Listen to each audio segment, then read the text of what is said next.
What's up guys? Welcome to my vlog. So ngayon magmumukbang tayo ng talbos ng kamote. So bago ang lahat magdasal muna tayo. So ayan na nga, ako na to si Daisy. Sabi ni Papa ko na daw yung mag-voice over netong video niya. Kaya ito na nga, simulan na natin. So ayun na nga si Papa, umuhuya na nga siya at kinapain yung dahon na yan, ayan eh. At sabay subo ng kanin, ayan, hindi ko pinakita yung pagsubo ng kanin. Ayan, napakabilis na nandyan. Hindi ko na alam kung paano voice over gagawin ko dito.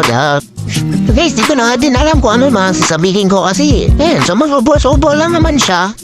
Ako na anak, no choice pag dinapusan siya. So yun na nga, si Papa subo ulit. Yan, grabe namimili pa ng ng sahog. Ayan, kinuha pa yung itlog. Kaya pala kanina pagkain ko, puro dahon na lang yung akin kasi nasa kanya lahat ng sahog. Charot! So ayan na nga, hindi pa siya tapos kumain kahit binilisan na yung video. Ang tagal, yan. Subo siya ng kanin ulit, tako. Pa. So yun na nga, malapit na maubos yung kanin, hindi niya pa pinapakita. Ayan, tinabo ulit, sinobo. Tingnan lang natin kung malusaw yan agad sa yucha.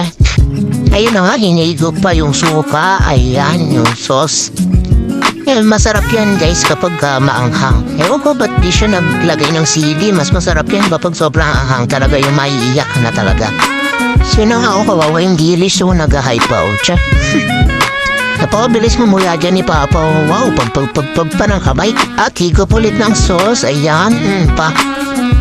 Dahon, pa. Sana binilisan pa yung video para matapos na to. Doon ako masabi guys. Sige na, paubos naman na yung kanin tsaka yung ulam. Kaya piling ko malapit na to matapos yung video na to. Ayun na nga, nagre-reklamo na sila. Bagay ko na may mag-voice over. Ayan, mga demanding. Hindi ko na alam sasabihin ko dito. So yun na nga, kain ulit sa Papa. Yan, paubos na yung kanin. Pero yung ulam madami pa. Napakatagal. Yan, kinain pa yung titingin-tingin pa. Yan, titingin-tingin pa. Yan, ubos na yung kanin. Hindi ko alam kung magdadamdag pa siya. At ayun, nagdamdag pa nga. Nagdamdag pa. Ibuhos mo na yung lahat ng sauce. Ay, hindi pa yung ubos. Ay, hindi ko alam anong oras na matatapos yung na to.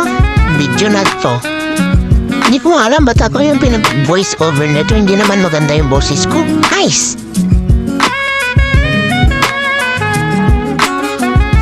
So, ayan, anong gusto niyang sabihin ko dito? Yan, pagkamay, yan, subo, dilis.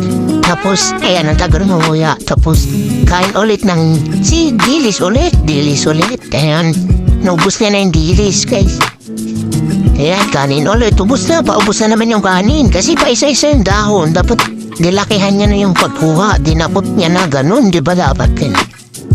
Pinaho, ang pakatagal. Hindi ko na alam sasabihin ko. So ayun, nakita ko yung video pa, tapos na pala. Salamat. Ayan, binuhos niya na ngayong lahat ng sauce. Ayan, buhos mo na kasi lahat. Ay nako. So ayan, malapit na matapos. Kinain niya na. Kinain. Ewan ko na lang kung malusaw agad yan sa tiyan mo pa. Pero guys, masarap talaga yung ulam na yan. Paborito namin yan eh. Lalo na talaga ang maanghang. Kaso hindi siya nagmamaanghang kasi bawal daw sa kanya. Pero dati mahilig yan sumaanghang. Nakikisabaw yan kumain ng maanghang sa amin. So ayun na nga, paubos na naman yung kanin. Yung ulam hindi pa. Napakatagal. Yan, kain ulit. Ay, nahiya pa.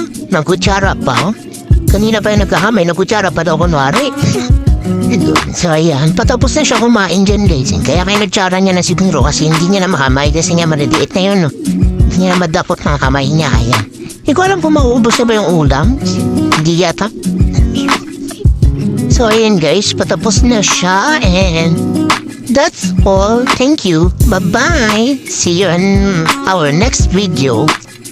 Thank you for watching. Babush!